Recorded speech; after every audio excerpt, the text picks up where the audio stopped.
سلام، خوش اومدید به کانال لرنیش. ما اینجا هستیم که با هم زبان آلمانیمون رو بهتر بکنیم. با هم دیگه گرامر آ1 رو شروع کرده بودیم، یاد گرفته بودیم که هر فعل بر اساس پرسونال پرونومن چجوری صرف میشه. امروز قراره درباره اشتارک وربن با هم دیگه صحبت بکنیم. اشتارک وربن بهشون میگن فعلای قوی.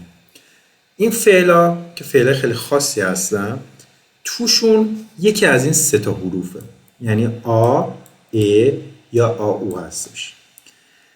نمیتونید بگید تمام فعلایی که این سه تا رو دارن اشتارک ورب هستن، ولی میتونید بگید که تمام اشتارک وربا این سه تا رو دارن. یعنی اینکه باید برای اینکه این فعلا رو یاد بگیرید شنیده باشید، دیده باشید یا خونده باشید. که امروز قرار ما فعلای مهمش که خیلی بیشتر از بقیه کاربرد داره رو با همدیگه یاد بگیریم و ببینیم چه تغییراتی توش ایجاد میشه. اشتارک وربا تو دو تا حالت خیلی تغییر میکنه. یکی تو حالت پرزنت در زمانی که ما دو فرم یا ارزی اس داریم، یعنی به سوم شخص داریم یا به معنی ارزی اس، یا وقتی که توی دو فرم داریم اینا تغییر میکنن. تغییراتشون جلوتر با هم دیگه صحبت خواهیم کرد که به چه فرمی هست، ولی به صورت مثال مثلا فاقن میشه دو فرست، ارزیس میشه فرد و لیزه میشه لیست و لیست. در حالتی که در فرمای دیگه هیچ تغییری نمی کنن، مثلا فاقن میشه ایش فاقه وقتی که از ایش استفاده میکنن و لیزه میشه ایش لیزه، یعنی تغییری توی فرمای دیگه شون ایجاد نمیشه. کجا دیگه تغییر داره اشتارک وربا؟ تو حالت پریتریتوم که تو مبحث پریتریتوم راجعش صحبت خواهیم کرد. ولی الان شما باید یاد بگیرین که حالت پرزنت، حالت دو فرم یا ارزی اس فرم چه تغییری خواهد کرد که در ادامه با هم دیگه کار خواهیم کرد. به 4 تا گروه تقسیم میشن این افعال. افعالی که آ دارن، این افعالی که آ دارن و آشون تبدیل به ای میشه. یعنی فعلی مثل بقاتن اگه داشته باشیم که به معنی سرخ کردنه، وقتی ازش تو دو فرم استفاده میکنیم میشه بقتست. تو ارزی اس دوباره میشه بقت، فقط تو حالت دو ارزی اس. مثلا بقت اتفاس این بوتا، یعنی اون اومد، اون داره سرخ میکنه یه چیزی رو توی کره. که فعل بعدی که داریم فاقن هستش که حالت دو فرم میشه دو فرست و حالت ارزی اس میشه فرد. مثلا دو فرست ناخ لندن، یعنی تو رانندگی داری میکنی به سمت لندن. فعل بعدی هالتن هستش که معنی نگه داشتن میشه. دو هلتس ارزی اس هلت. هلت دیا دی تاشه، یعنی اون برای تو نگه داشته، نگه میداره کیف تو. شلافن خوابیدن. دو شلفس ارزیس شلفت. das Kind schläft noch، یعنی سوم شخص استفاده کرده. das Kind که همون اس میشه schläft noch، سوم شخص schläft noch. tragen دو معنی داره، هم کردن و پوشیدن. یه چیزی هم پوشین، مثلا میتونید بیریره رو تراگن کنید، یعنی رو چشاتون میزنید میشه تراگن کردن. Du trägst ارزی اس trägt. Du trägst den Sack auf dem Rücken. تو هم میکنی اون ساک رو روی دوشت، روی پشتت. Waschen شستن. Du wäschst ارزی اس wäscht. wäscht einen Fleck aus der Bluse. یعنی اون داره میشوره یه دونه لکه‌ای رو از روی پیرنش.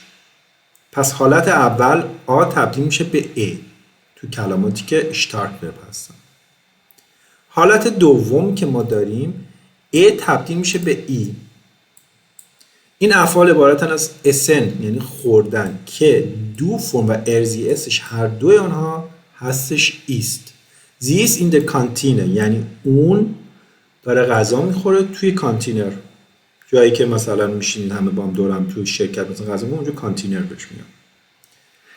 گیبن یعنی میشه دادن. دو گیبس ارزی اس گیبت. Der Vater gibt dem Kind Geld für ein Buch. یعنی اون پدره داره پول میده به بچهش برای خرید کتاب. فعل بعدی هلفنه، کمک کردن. hilfst، du hilfst، sie es hilft. hilfst du mir؟ به من کمک میکنی؟ nehmen میشه برداشتن. du nimmst، sie es nimmt.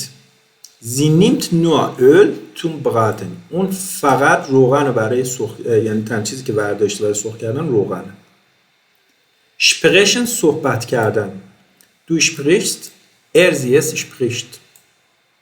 du sprichst fließend Deutsch. یعنی تو زبان آلمانی خیلی روون صحبت میکنی. treffen ملاقات کردن. triffst، trifft. du triffst، sie es trifft. trifft seine Freunde jede Woche. اون دوستاش هر هفته ملاقات میکنه. پس حالت دومی که یاد گرفتیم ا تبدیل میشه به ای توی اشتارک ورب. حالت سوم و چهارم عبارت است از ا تبدیل میشه به ای مثل چی؟ مثل لزن که میشه دو لیست sie es لیست. مثل اسن که ایست برای هر جفتشون یکی بود، اینجا هم یکیه. ذهن دیدن. du siehst، sie es sieht. مثال بزنیم. liest die Zeitung، یعنی اون داره مطالعه میکنه روزنامه رو. siehst du mich، منو میبینی. کجا مثلا میتونی استفاده بکنی؟ داری با یکی ویدیو کال میکنی، میخوای مطمئن بشی یارو داره میبینه. siehst du mich، منو میبینی. حالت بعدی او تبدیل میشه به او که لافن میشه سریع دویدن. دو لایفست، sie es läuft. بچه لافن یه معنی دیگه هم داره که مثلا چی جوریه، مثلا اوضاع احوال چی جوریه. مثلا اگه بخوای بگی ای میگذره میشه es läuft، یعنی میگذره. ولی معنی اصلیش به معنی دویدنه. läuft auf die Straße.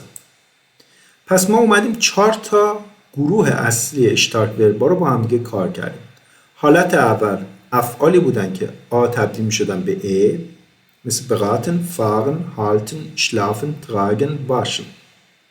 حالت بعدی ا تبدیل می شدن به ای، essen، geben، helfen، nehmen، sprechen، treffen.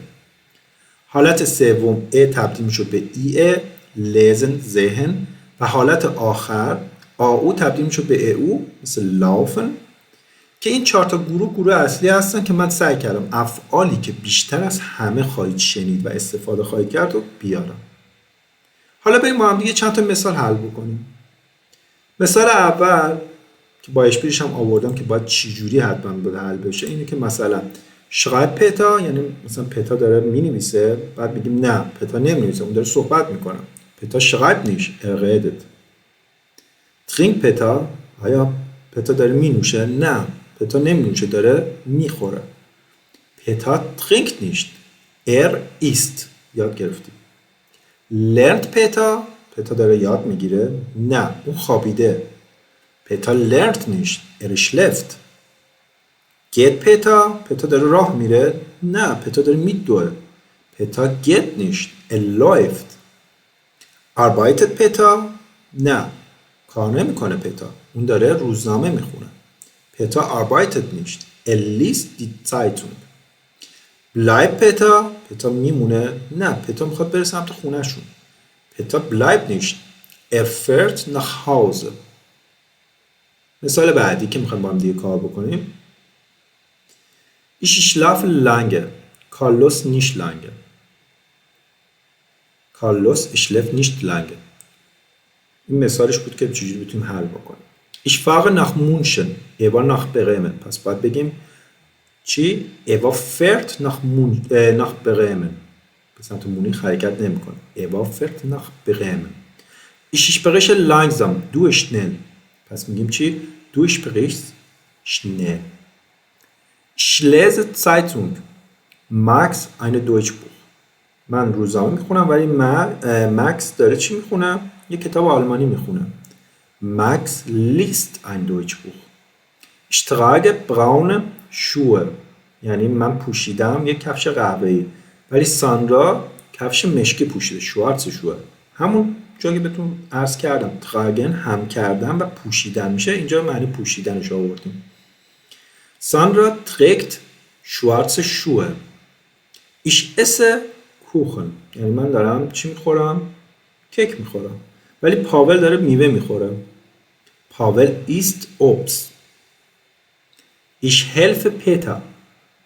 Du Julia. یعنی من به پتا کمک میکنم تو به یولیا. پس میشه چی؟ Du hilfst Julia. درست شد؟ با هم دیگه اومدیم یه سری افعال با هم دیگه کار کردیم. من برای شما یه حسابگاه کوچولو درست کردم، یعنی بشین خونه کار بکنید. یه توضیح کوچیک میدم چجوری میتونید کار بکنید. اگه دیدید ایرادی دارید یا شک داشتید حتما تو کامنت ها بنویسید، من حتما سعی میکنم جوابتون رو بدم. Ich wohne in Passau und du wohnst du auch in Passau؟ درست شد؟ در ادامه اون مثلا میخوای بپرسی آیا تو هم تو پاساو زندگی میکنی؟ wohnst du auch in Passau؟ مثال اول با هم دیگه کار میکنیم. Ich lese viel und du؟ خواهیم ببینیم مثال liest du auch viel؟ یعنی تو هم خیلی درس زیاد میخونی مثلا. این چند تا مثال حتما کار بکنید که این افعال توی ذهنتون جا بیفته و بعد اگر سوالی مشکلی بود حتما به من بگید. چند لحظه اینجا ویدیو رو پاوزه کنید و بشینید این مثالا رو حل کنید. خیلی خوشحال شدم. امیدوارم که تونسته باشم چیزی به آموختهاتون اضافه کرده باشم. به امید ویدیوهای دیگه. تا بعد. خداحافظ شما.